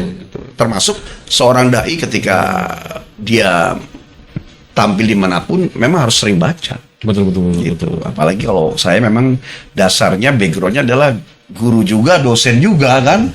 Apa yang terjadi di masyarakat itu kan sudah dibahas duluan di kelas gitu. Oh, dosen juga ya Tante? Dosen. Di kampus mana? Universitas Islam Asy-Syafi'iyah. Oh, di mana? Jatiwaringin. Jatiwaringin. Oh, Jatiwaringin. Situ. Pondok Gede dari Pondok Gede. Nah, Ustaz, minum dulu Ustaz, boleh? Oh iya. Boleh. Kita minum dulu biar Kalau kita asik. suka tahan bicara emang bisa Iya. 1 jam 2 jam ngomong kita. Ajib. Bismillah. Alhamdulillah. Weh. Oh, Ustadz jurusan apa itu? Karena masuk itu masih dengan titel sarjana pendidikan, maka banyak ngambil di pendidikan. Nah, tapi kan karena kita ada sekolah juga di luar yang berkaitan dengan dakwah, maka sudah mulai dilibatkan pada mata kuliah dakwah. Gitu. Jadi sekarang pegang tuh KPI sama PAI, Oh. ya komunikasi dan penyiaran Islam dan pendidikan agama Islam. Ya, memang dulunya juga guru di sekolah, jadi kita ngajarin orang udah biasa, baik itu yang di dalam atau di luar kelas, outdoor, indoor. Termasuk sekarang kerjanya dakwah. Yang dakwah itu kan umatnya banyak tuh. Pejabat, usaha, anak jalanan, emak-emak. Itu kita harus kaya akan materi. Dan dalam bahasa agama namanya gozirul madah. Deras akan materi gitu. Iya. Jadi yang apa aja bisa jadi materi. Kita lagi ngomong ceramah, tiba-tiba ada emak berdiri mau kemana gitu, mau kemana mak gitu. Iya. Kita jangan cuek gitu. Itu bisa jadi materi. Benar. Kayak pernah ngisi, maaf nih, Iya. lagi ngisi di saat kita harus ngeboom motivasi jamaah, mic-nya mati-matian. Ini inget Bang Kris lagi nih. Aduh. Itu. Jadi di waktu itu di Masjid Atin, Bang. Oh, Pondok Gede ya? Oh, enggak dong. Taman Mini. Nah, tahun ini kita butuh mereka supaya fokus khusyuk, tapi dikasih mic-nya yang bukan dari nyewa, tapi dari kantornya sendiri. Nggak tahu nih perhitungannya apa.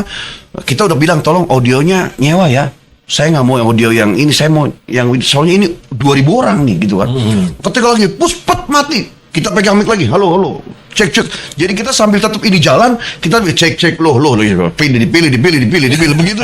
Jadi kita informasi orang gitu kan. Jadi Mainin materi. coba kalau begini dong, kesel. Akhir orang lihat kita, oh Ustadz juga manusia gitu kan. Iya. Marah, itu nggak boleh kelihatan itu. Gitu. Jadi emang Nah, itu dibikin gimmick ya. Dibikin gimmick. Trik yang biar kembalinya tadi bagaimanapun kita punya teori, kembali ke jam terbang. jam terbang. Berarti jam terbang Ustadz nih, Wah, kayaknya biasa. udah Ya alhamdulillah 442 kota kabupaten se-Indonesia. Oh, Tinggal 100 lagi sudah se-Indonesia. udah Terus semua. ya hampir 280-an Mapolres sama hampir 24 Mapolda. Wih, luar biasa. Jadi udah kenyang dari Sabang sampai Merauke, dari Tanah Abang sampai Rawabangke. Oh iya. Robang kan mau kali deres lu sebut.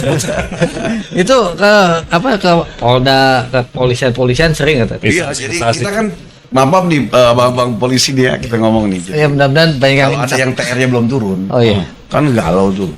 Kita suka nemenin galonya mereka tuh di Citos gitu. Oh gitu. Kanda Ustadz di mana? Kanda Ustadz lagi di jalan bang, mampir ke sini. Citos makan, ngobrol. Tapi bagus, meskipun musik jedar-jeduk yang ditanya tentang tauhid, Wah. keyakinan. Ya. Polisi-polisi soleh itu, sebenarnya polisi soleh banyak. Ya, Banyak Emang ada yang nggak soleh, Ustaz? cuma ketutupan yang tadi, ketutupan yang model Tadi salah ngomong ya.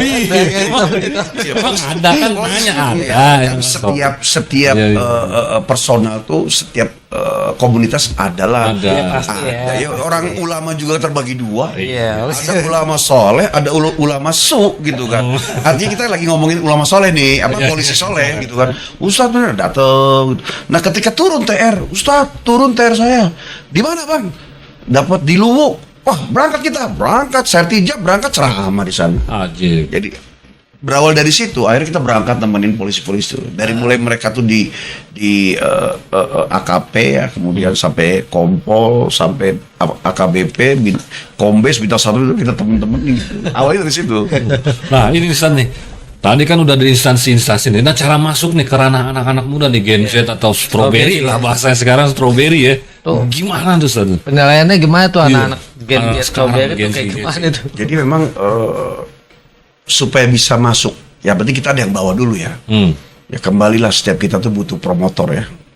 Ya kita dulu waktu pertama tampil juga dibawa oleh orang. Oke. Ya ternyata ketika dibawa oleh orang, kalau kita mau maju lagi kita juga bawa orang, naikin orang. Dalam multi level marketing itu kan diajarin. Dulu soalnya main MLM MLM juga. juga. Oke. Di kita juga ada MLM namanya, multi laco marketing. Calo. Jadi kita dulu ngerjain apa aja, emang nggak mau diem. Kalau kata Bang Kris kan tadi ngomong, saya nggak orangnya nggak mau diem. Oh, udah matian ini, gitu kan. Kita sama-sama belatung nangka nih. Gitu. Mulut-mulut. Nggak mau diem kan, belatung nangka. Gitu. Jadi kita ngerjain semua. Dari sini, kalau kita mau naikin orang. Nah, ketika kita naikin orang, kita juga dibawa orang.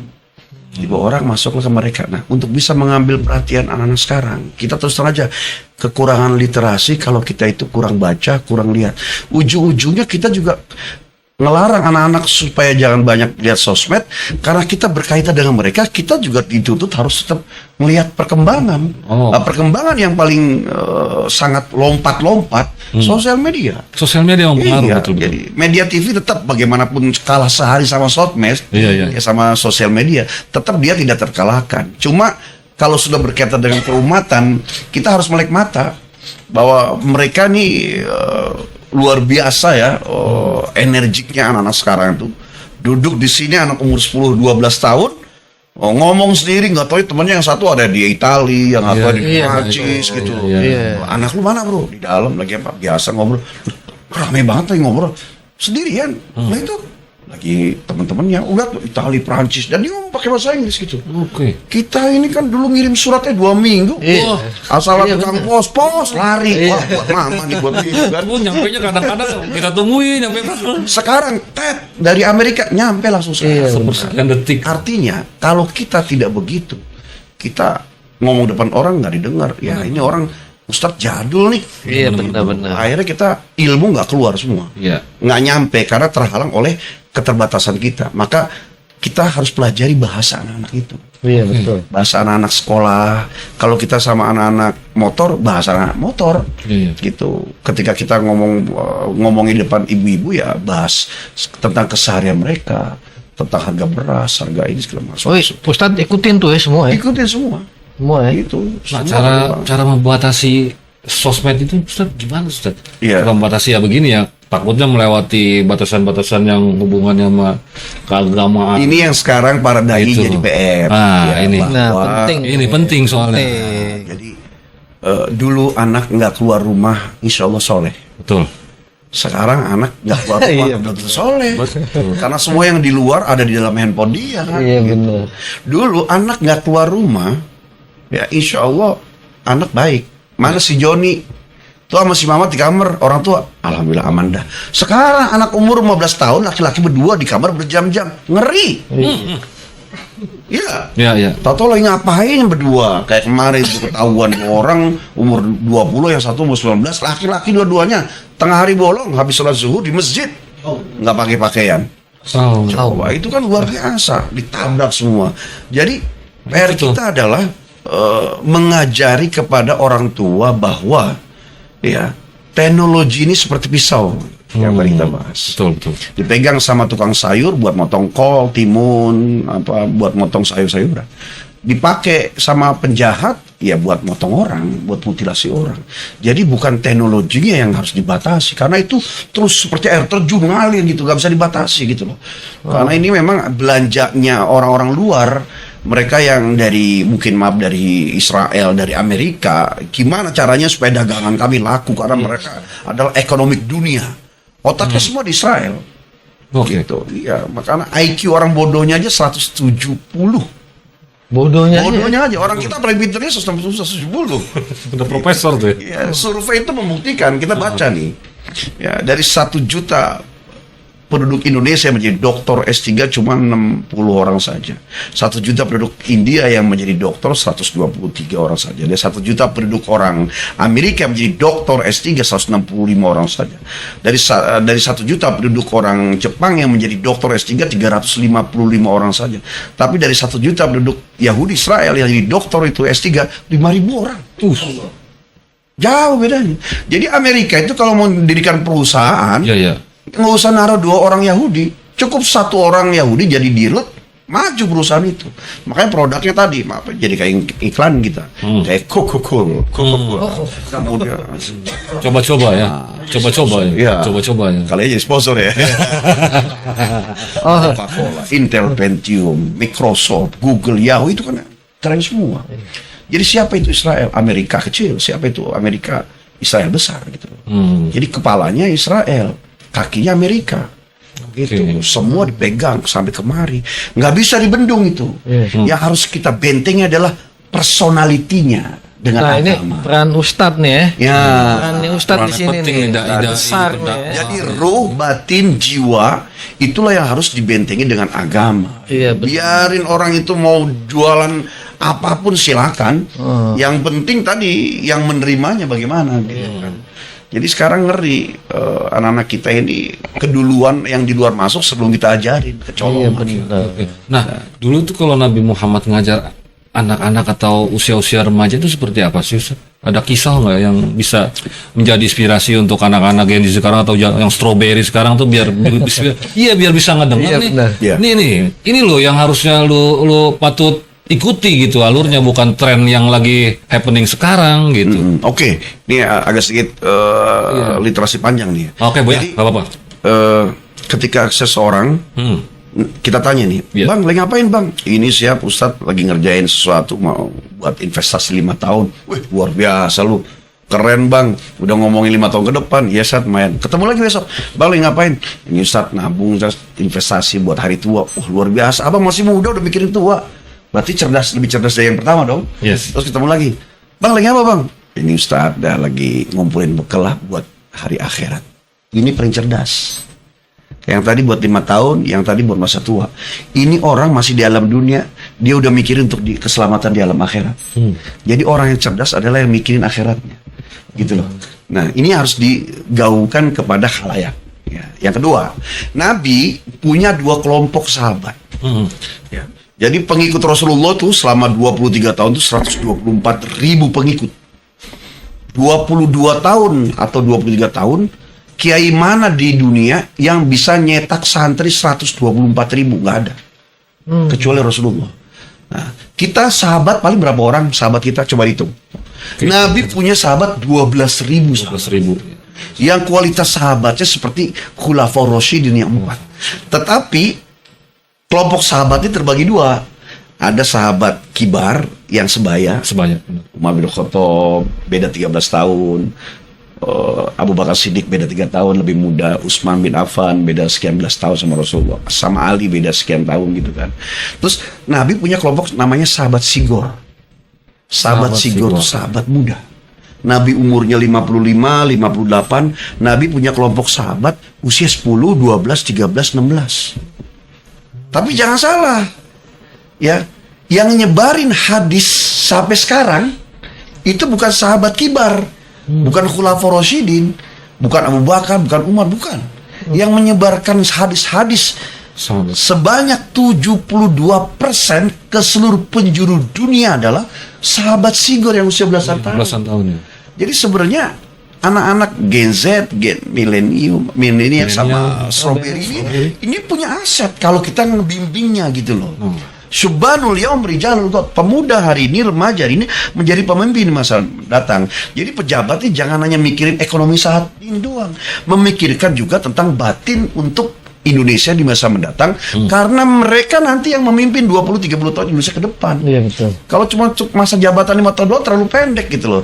Nah, ternyata yang menyebarkan hadis sampai ke kita itu 70% itu justru yang menjadi perawi hadis. Perawi. Yang terkenal ya 7 orang yang terkenal nih. Ya 4 dari Mekah, 3 dari Madinah. Ya 4 dari Mekah nih Aisyah yang jadi istri Nabi, kemudian Abu Hurairah, yang ketiga Abdullah bin Umar, yang keempat Abdullah bin Abbas. Kemudian 3 dari Madinah ini Anas bin Malik, Jabir radhiyallahu an, sama Said Al-Khudri. Kalau kita baca hadis di depannya an Aisyah radhiyallahu an Jabir radhiyallahu an Anasin ibni Malikin, an Umar ibni Abdillah, an ibni Abbas. Itu sahabat Nabi. Jadi Nabi waktu kecil, waktu berdakwah sudah ngurusin sahabat-sahabat umur belasan tahun gitu loh. Jadi para dai sebenarnya sekarang jangan alergi sebenarnya. Kalau punya generasi muda, punya murid yang anak-anak belasan gitu. Karena mencontoh kepada Nabi. Iya. Nah, kayak saya ngajar bapak-bapak banyak orang tua. Ada kekurangan kita saat ini. Kayak kemarin keluar statement kan, Wan, kalau anak-anak undangan SD pinginin dulu lah, sebab guru-gurunya nggak bisa mengkondisikan. Harusnya dikondisikan anak-anak SD didampingi oleh orang wali murid, wali santri atau gurunya. Jadi kita ceramah lempar-lemparan pulpen gitu. Akhirnya kita kasih batasan yang kalau nerima undangan kita anak-anak SMP. Pas dilihat anak SMP, anak umur 12-14 tahun, layaklah kita ajari mereka gitu. Gitu ya. Jadi kita harus persiapkan juga, tidak hanya yang emak-emak doang gitu. Ditanam tuh ya, dari SMP udah ditanam tuh ya. Iya, karena dari Islam itu justru ada nama-nama yang memang sebenarnya ketika kita tahu umur-umur ini, ya kita akan tahu juga bagaimana mengajari mereka. Ini boleh kasih gambaran nggak? Contoh, Boleh. anak umur setahun 2 tahun dalam bahasa agama namanya sobiun. Ya, cara ngasih makannya dengan cara disusui. Ya, umur 3 tahun sampai umur 5 tahun disuapin. Itu makanya tiflun atfal, rodotul atfal, taman kanak-kanak. Umur 6 tahun 7 tahun itu the golden age. Ya, usia emas. Nggak usah disuapin, ajarin. Cukup kita dengan apa juga langsung dilihat sama dia. Ya, kita ngomong apa ditiru sama anak umur itu. Ya, umur 8 tahun namanya amrodun. Udah mulai tahu mana yang enak, mana enggak. Umur 9 tahun namanya mumayyizun. Udah tahu mana yang baik, mana yang buruk. Umur 10 tahun sampai 14 tahun, 15 tahun itu namanya baligh. Udah mulai tahu mana yang halal, mana yang haram. Umur 15 sampai umur 19 itu namanya fata, remaja. Disinilah target kita. Ya, karena disitulah anak-anak remaja itu sedang mencari jati diri. Benar. Nah, produk kita harus banyak nih, mata melek, kuping denger, kemudian kita juga harus energi karena di usia itu mencari jati diri. Membangun karakter ya, membangun karakter. Membangun karakter, gue mau jadi apa sih gitu. Oh. Nah, umur 20 sampai umur 40 itu namanya dewasa. Iya. Nah, dewasa itu mengalami 2 fase. Umur 25 Allah sempurnakan akal. Maka kalau mau pinter belajar sebelum umur 25. Iya. Karena umur 25 tuh agak di close tuh, mulai lelet-lelet, lemot-lemot gitu. Umur 40 Allah sempurnakan hati. Makanya orang Citayam bilang the life is beginning from 40. Citayam. Ya udah, Citayam udah bahasa Inggris semua sekarang. Hidup itu dimulai dari umur 40 tahun. Citayam. Itu soalnya kalau kita orang barat tuh kayak keren banget gitu loh. Selatan ujung gitu ya. Bahasa Inggris semua. Ya, yang belajar mah bahasa Inggris. Ustaz, masuk ke ini nih ranah event nih. Ya, kita ke ranah event nih. Contoh lah di bulan Ramadan nih. Kan kita taunya ada nih sound panggung ya kan. Nah, kita nggak tahu nih proses mendirikan ininya tuh. Pas di saat Ramadan nah kita ambil contoh misalkan itu. Kan tuh ada yang angkat-angkat gitu. Oh iya, Ada yang ngangkat-ngangkat. Lagi puasa nih ngangkat-ngangkat. Iya. Terus lagi ya seperti itulah. Tadi itu gimana tuh, Ustaz? Lapar, haus, gimana tuh, Ustaz? Nah, ini kan kasus ya. Iya. Kasus yang terjadi. Tapi sebenarnya sehebat apapun kasus kita, kalau pemahaman bahwa kita hidup di sebenarnya buat apa sih gitu kan. Jadi Az-Zariyat ayat 56 Allah ngasih tahu tujuan kita hidup untuk apa. Surat Toha ayat 14 Allah ngasih tahu bahwa Allah tuh ingin kita tuh harus bagaimana. Garis dasarnya adalah hidup ini ibadah gitu. Jadi ibadah, maka Allah ingin apa yang kita lakukan di dunia ini dari mulai bangun tidur sampai bangun tidur lagi ini berbentuk ibadah. Nah, ibadah terbagi 2. Ada ibadah yang di rukun Islam, sholat, puasa, zakat, haji, syahadat. Ada ibadah yang di luar rukun Islam. Yang di rukun Islam namanya ibadah mahdoh, ibadah langsung. Itu nggak bisa diganti dengan apapun. Ada ibadah yang di luar rukun Islam, rumah tangga, berpolitik, bernegara, bersahabat, bertetangga, bergaul, berteman, berkawan, berdagang, berniaga, itu ibadah juga. Nah, semuanya dimulai dengan niat dan ilmu gitu loh. Nah, artinya gini, kalau kita pahami bahwa hidup ini adalah ibadah, gimana caranya kita supaya yang kita lakukan bernilai ibadah? Jangan sampai kalimat manusiawi itu keluar. Karena sebenarnya kalimat manusiawi itu sebenarnya pelemahan diri sebenarnya. Oh. Iya. Ya manusiawi lah, pelemahan diri itu. Pelemahan. Harusnya tidak bersembunyi di balik kalimat manusiawi. Ya itu kan wajar, Ustadz mah kan Ustadz, saya mah kan orang biasa. Jadi akhirnya kita tidak mau menaikkan level sendiri. iya. Kenapa Nabi itu manusia bukan malaikat? Itu kan supaya menghindari ucapan ya wajar aja lah nabinya malaikat, kita kan manusia. Kenapa dikasih contohnya Nabi? Supaya kita menjadikan dia sebagai suri tauladan gitu. Iya. Nabi gimana nggak perang? Bayangin aja di bulan Ramadan perang. Iya, iya, iya. Nah, itu. Kita cuma gotong-gotong doang gitu kan. Nabi perang. Tapi puasa ya? Puasa. Tetap puasa ya? Tetap puasa. Ngapain bela-belain ini Islam, ini Allah. Kemudian ketika lagi bulan Ramadan dia madang gitu. Terus apa yang diperjuangkan kan gitu. Iya, iya, iya. Nah, itu kalau kita paham itu ya. Jadi ya coba memang dalam Islam itu ada rukhsah. Rukhsah tuh namanya apa sih? Dispensasi. Contoh. Ya, sholat nggak bisa berdiri, Ya. duduk. Sholat nggak bisa duduk, bebaring. Baring tidur. Bukan tidur. Bebaring. Bebaring. Kalau tidur merem gini, gitu. Bebaring itu Tiduran, berarti tiduran, ya. kepalanya di utara, Tidur lagi. ya kakinya di selatan, badannya menghadap kiblat. Oh. Kayak orang mayit, kayak mayit. iya. Gitu, itu bebaring namanya. Kalau bebaring nggak bisa karena ternyata penyakitnya ternyata cantengan di pinggang kanan, baru telentang.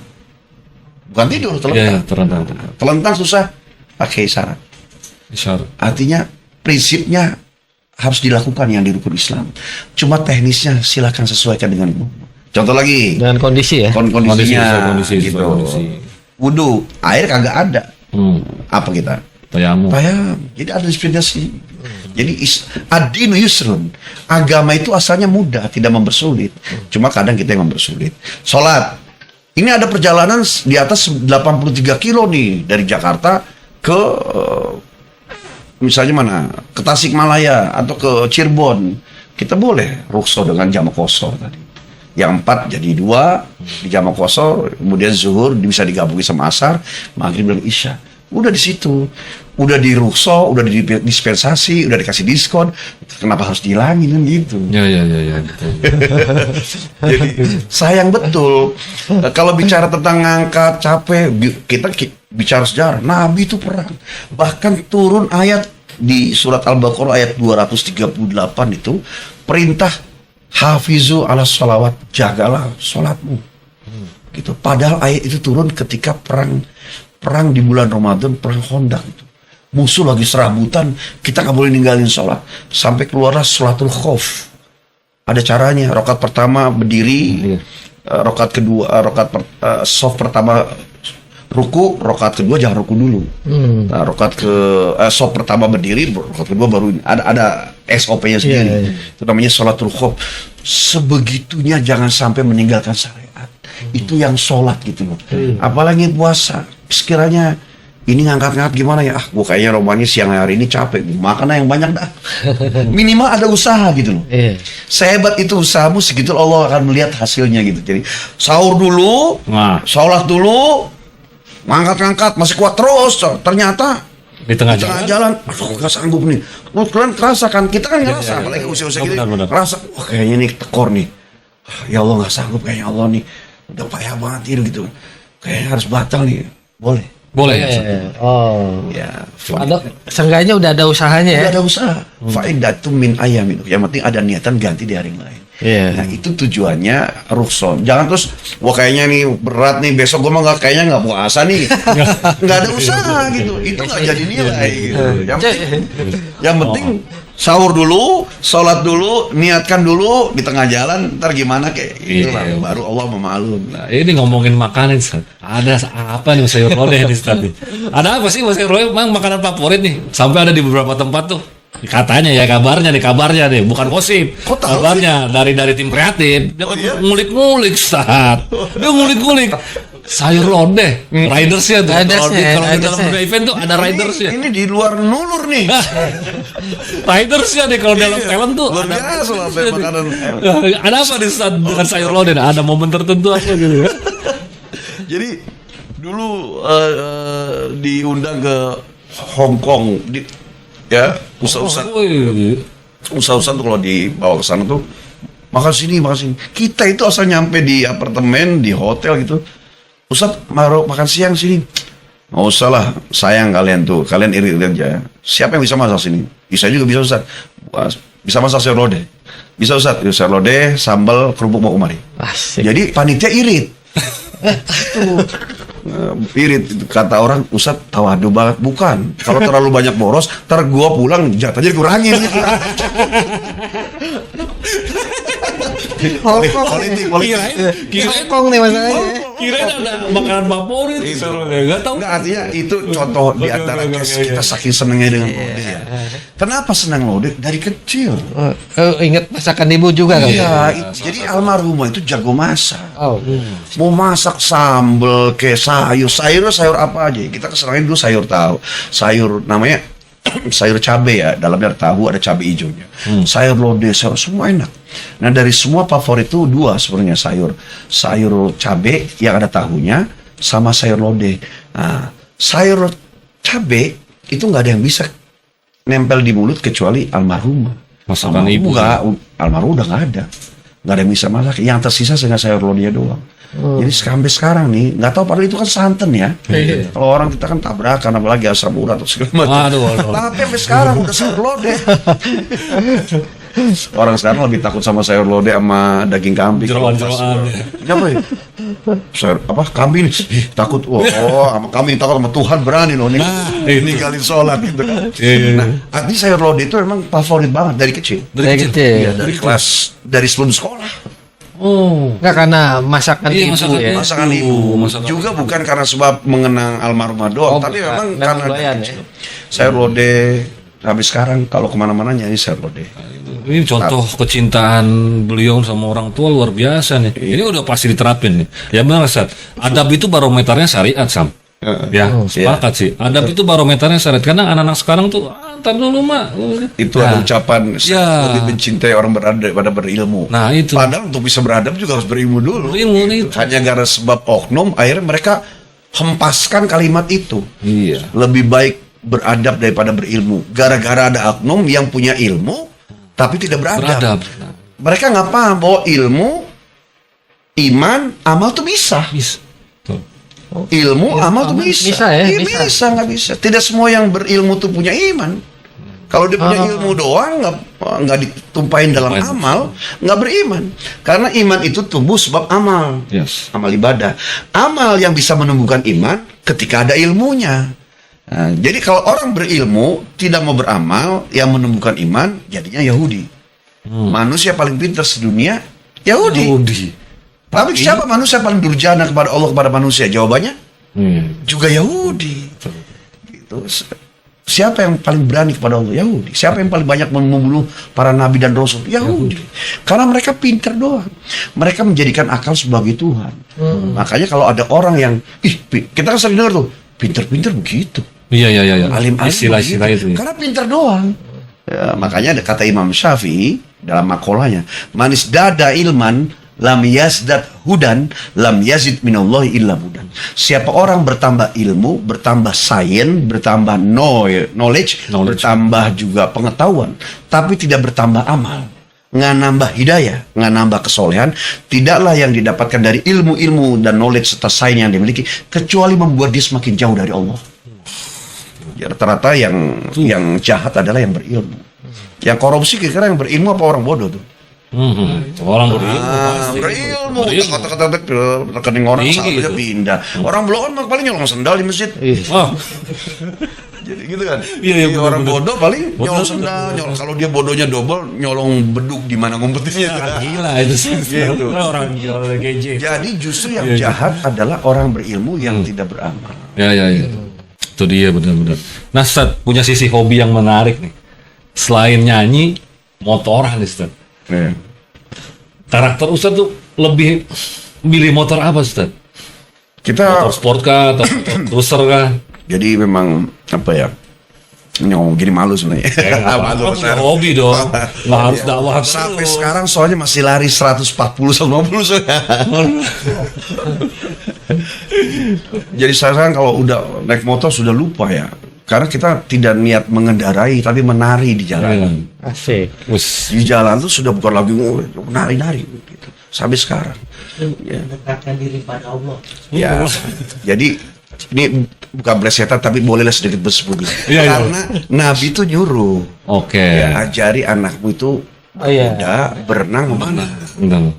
Nah kan kita sekarang pakai kuda, gimana jalannya gitu kan? Iya. Nah, kita ibaratkan aja kuda itu motor gitu. Oke. Jadi sekarang bermotor, cuma memang kita suka lupa kalau udah di motor tuh gimana gitu. Nah, yang kita pakai dulu tuh yang di rumah waktu uji beli yang motor kecelakaan itu, Yang Kawasaki. yang Kawasaki IR 6,5 itu. 65 ya. Ya. Kita juga ditelepon kan 3 hari kemudian tuh. Bro, sini bro. Mana? Sini ke rumah. Ke rumah lah. Terus, wih, di spot tuh baru 3 hari. Kita ngomong, murtad lu dari HD. Gitu. Gitu kan. Kata Uji, ngacilin perut. Gitu. Udah sana lu beli. Ah enggak, gue udah ada yang 2,5 nih gitu kan. Baru lagi gitu kan. Udah cukup lah gitu. Udah cepetan. Nah, ambil kita motor sama dia. Sama? Sama. Helm juga? CC sama. Kemudian juga warna sama-sama 6,5. Gitu. Lo jalan lah gitu. Akhirnya kita dalam berangkat tadi Ngecilin perut. Jadi kalau di posisi kita di jalan tuh Power Rider ada polisi tetap ya UJ di belakang kita. Selalu begitu kemanapun. Tasik, Bandung, kemana-mana selalu begitu di belakang. Sweepernya Iwan tuh. Dia motor kecil Oh. dia, 155. Tapi dia kan memang pembalap. Iya. Dia melatihnya di Sentul. Kita memang jadi-jadian kan. Tapi memang menguasai jalanan tadi. Meradang itu. Kesodok mulu Power Rider tuh. Jadi sampai sekarang masih ada yang 600 cc. Tapi Masih ada? ganti Matic. Oh. Nah, jadi di rumah ada yang 2,5 ada. Matic ada. Juga ada yang 150-an ada. Jadi kurang lebih di rumah tuh ada 14 motor. Tadi nyebutnya yang ini, yang ini. Perasaan cuma 4. Kenapa ada 14? Iya. Cc kecil banyak. Oh. Cc kecil banyak. Ya. Jadi di Ada nama nggak sih? Ada nama klub motornya nggak sih tuh? nggak ada. Nggak ada. Dulu kan kita begitu sebenarnya sih ini bukan maunya kita ya. Iya, Cuma karena memang bertemannya sama Uje. Kalau bahasa kita gitu. Dulu kita tuh alergi bioskop gitu, alergi lah nonton namanya santri idealis ya. Kita ngomong dia, bro, kenapa gue jadi begini gue? Asal 2 minggu sekali midnight gitu. Gue ngerasain kayak jadi gue berubah. Gue bukan ngerubah lu, gue cuma negesin siapa lu sebenarnya kata dia. Omongan kita jadi bumerang gitu kan. Gitu. Iya juga ya. Ya udahlah, karena memang audiensnya itu kan anak muda, anak motor gitu. Iya. Ya, jadi akhirnya kita jalan lah beli motor, bela-belain. Sebenarnya untuk sebagai kendaraan saja. Karena banyak jamaahnya anak motor. Kalau kita datang pakai motor bebek, lah kagak didengar. Ustaz jangan ngajarin kami, Ustaz ya susah. Gitu. Setelah kita bawa moge, sholat bareng, sekali 2 kali aja. Iya, Hari pertemuan ketiga kita dicari, Ustaz di mana? Lagi di majlis, sini aja, datang dia. Gitu. Jadi alat doang, nggak bukan sebagai gue gaya-gaya enggak Iya. gitu. Ya, kalaupun sekarang masih kita pakai motor juga olahraga aja. Kayak contoh nih, pulang dari ceramah, jam 11 sudah sampai rumah nih. Terus badan kayak keren-keren enak, langsung keluarin jaket. Udah paham dia keluarin jaket, helm, sepatu. Kita lengkap. Sampai full semua rapat semua gitu. Dari Bekasi, Pekayam, bus langsung Citos tuh. Kalimalang dulu belum begitu. Yang lurus itu kan. Iya. Kita Bener-bener. yang kita takutin mata harus awas tuh karena suka ada orang nyebrang. Gelap. Itu udah sampai Citos cuma ngopi doang. Uji juga begitu. Selesai jam 12 kita ngobrol. Mana lu? Pondok Indah ya? Wah, lu enak deket daerah Rempoa. Gue dari Bekasi, udah buruan. Udah terus. Sampai sana kita cuma di parkiran doang. Parkiran Pondok Indah tuh rokok, ngopi, sejam ngobrol ngaco-ngaco gitu kan, pulang udah. Sampai rumah basah keringat olahraga. Jadi olahraga kita di motor. Di motor ya. Iya, nyanyi juga. Termasuk nyanyi itu ya. Ustadz sama Uje sedekat habis tuh. Kayaknya tiap Ustadz Uje manggil tuh Iya. sedekat apa gitu tuh. Karena dianya yang memang menganggap kita lah. Jadi dia orang yang susah lah ngomong dia tuh nanti ujungnya khawatir kayak fanatik. Padahal karena dia bayangkan sekelas dia kita yang memang dulunya memang cuma di mana gitu kan. Tapi dia ternyata menerima dan kita diberdayakan. Dulu waktu UJ itu dulu syuting Asus Assalamualaikum Ustadz, kita sampai selalu dicari sama dia. Di mana lu? Baru selesai nih, coba RCTI. Nah, kita ke RCTI itu ngebantuin dia nulisin jawaban episode tadi. ada pertanyaan tuh. Ya, ya, ya. Kita nulisin, nanti masuk episode 3 kita nulisin jawaban episode 4. Kita dimanfaatkan di situ. Oh. Ngebantu dia di belakang layar gitu. Tadi kan cerita di belakang layar. Iya, iya, iya. Kita Ini dulu di dia. belakang layar Di belakang Uje. juga. Oh, nah. Dan kawan-kawan tahu itu. Iya. Ini kan bisa menginspirasi ya di belakang layar. Ternyata di balik kesuksesan Uji itu di belakang layarnya ada Ada bidang itu. pada bidang itu ya. Secara emosional Zat, Hmm. yang paling kena tuh apa tuh? Yang paling kena mau dia tuh secara emosional tuh apa Zat? Dari hobi kan sama. Kita sama-sama senang dakwah, senang senandung, senang bermotor. Terus gitu juga memang senang di jalanan gitu, ngemper-ngemper gitu kan. Nah, secara emosional otomatis berawal dari chemistry ya. Uci pernah ngomong begini, mulut lu, mulut gua, Wah tuh. hati-hati. Kita orang dikasih anugerah dengan suara. Ngomong sedikit orang ikut. Kalau kita pakai untuk hal yang nggak bagus itu, di situ tanggung jawab kita. Itu dar banget itu. Jadi Berarti deket banget ya mau dia. iya orang duit gue, duit dia itu. Sampai segitunya ya. Gitu aja, bro. Ada duit gocap nggak? Buat apaan? Udah buruan. Itu kan. Kapan? Sekarang. Tunggu dulu, gocap apa ya? 50 juta. Oh, juta. Kalau gocap 50.000. Jadi begitu.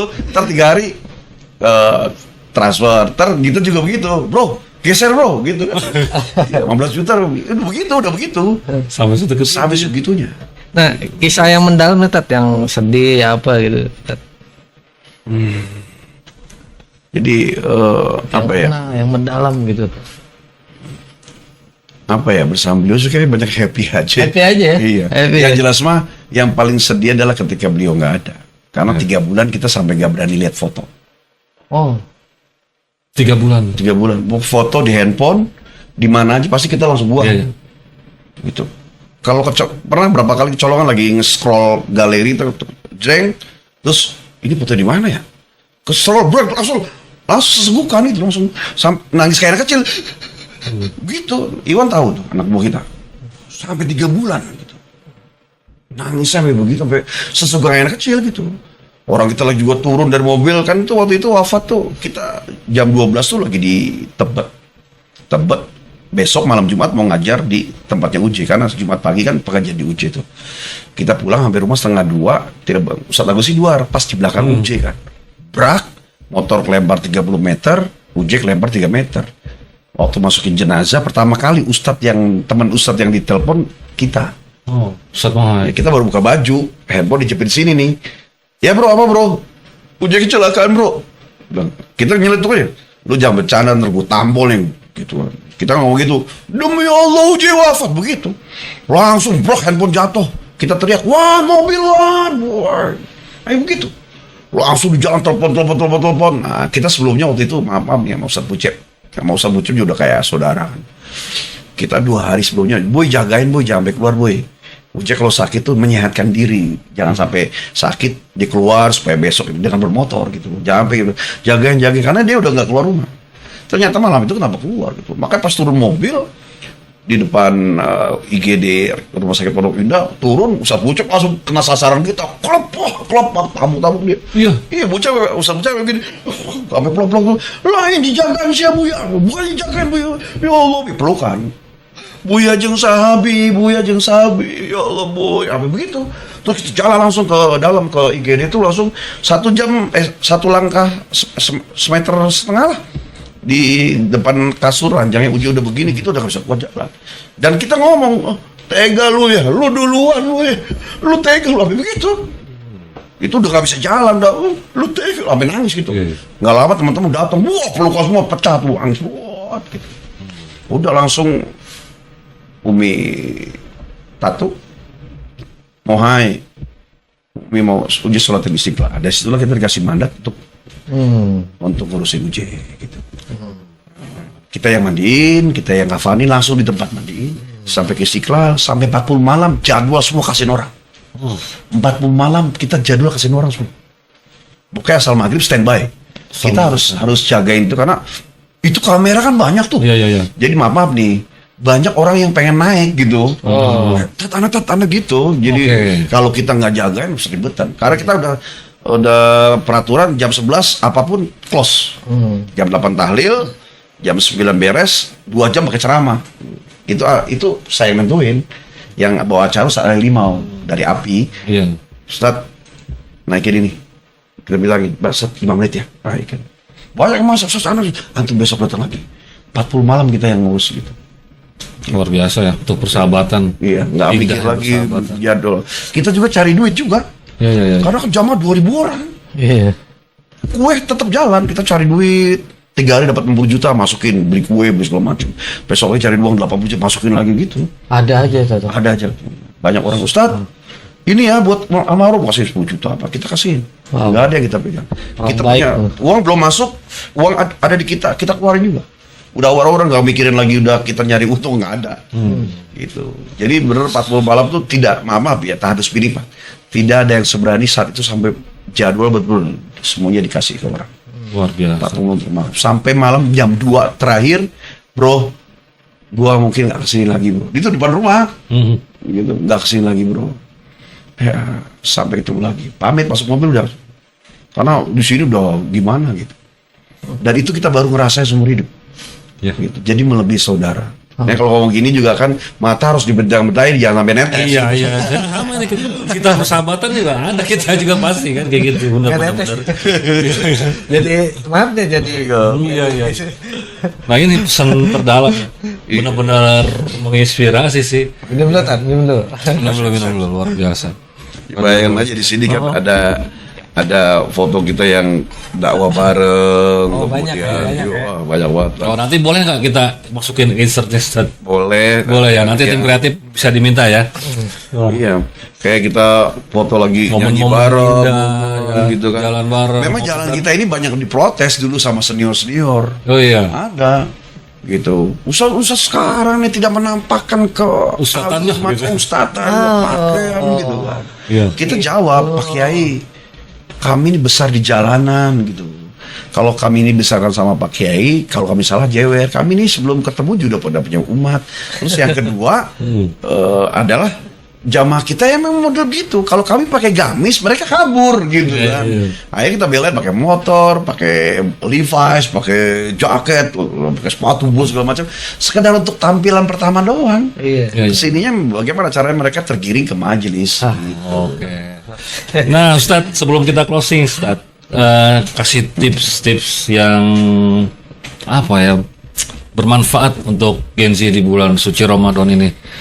Ya, jadi kawan-kawan dimanapun berada, ya sebenarnya dasar hidup ini kan tadi sudah disampaikan ibadah. Kalau sudah ibadah, sayang sekali kalau tidak dijadikan momen setiap pergerakan hidup kita itu sebagai ladang ibadah. Ya, kisahnya di polisi, kisahnya sebagai orang di belakang layar, kisahnya bekerja untuk bekerja event, kisahnya guru, kisahnya pilot, kisahnya dokter. Itu kan kisah-kisah yang berbeda di mata manusia. Ya, tidak di mata Allah. Di mata Allah yang dilihat ada siapa dalam hati hambaku yang pertama meyakini aku sebagai Tuhannya. Yang kedua, bahwa hidupnya adalah pengabdian kepadaku sebagai Tuhan. Yang ketiga, dia menyerahkan semua urusan yang terkait di dunia adalah bagian tanggung jawabku. Tugas dia adalah mencari kebenaran sampai dia datang pulang kampung balik ke hadapanku. Maka jadikanlah setiap profesi kita atau aktivitas kita kalau bisa berbuat ibadah. Sebab kalau kita nyari bekal di rukun Islam yang 5, terbatas waktunya. Sholat cuma 5 kali, 10 kali 5, 50 masih ada 23 jam 10 menit. Puasa setahun sekali sebulan Ramadan doang. Zakat cuma 2,5 kilogram saja, masih ada lagi harta yang lain. Zakat mal 2,5%, masih ada 97% lagi. Kalau kita nyari bekal di haji kewajibannya seumur hidup cuma sekali. Gitu. Maka jangan nyari bekal di rukun Islam. Itu mah tanda orang Islam yang harus ngerjain yang 5 itu. Kalau kita nyari bekal di 3 hal. 1, bermanfaatlah harta, pikiran, tenaga kita buat keluarga. Yang kedua, naik level, bermanfaatlah harta, pikiran, tenaga semua kita untuk banyak manusia. Dan yang paling tinggi, grade tertinggi adalah bagaimana caranya harta, pikiran, tenaga, uang semua bermanfaat buat agama. Gitu. Nah, Cakep. oh, sangat luar biasa. Tentang In The Podcast sendiri nih. Ini Tentang In The Podcast nih. Pekarya produser Bang kita, Chris, ya. Pak Chris. Tidak usah diungkapkan dengan kalimat gimana kalau saya bergabung. Cie.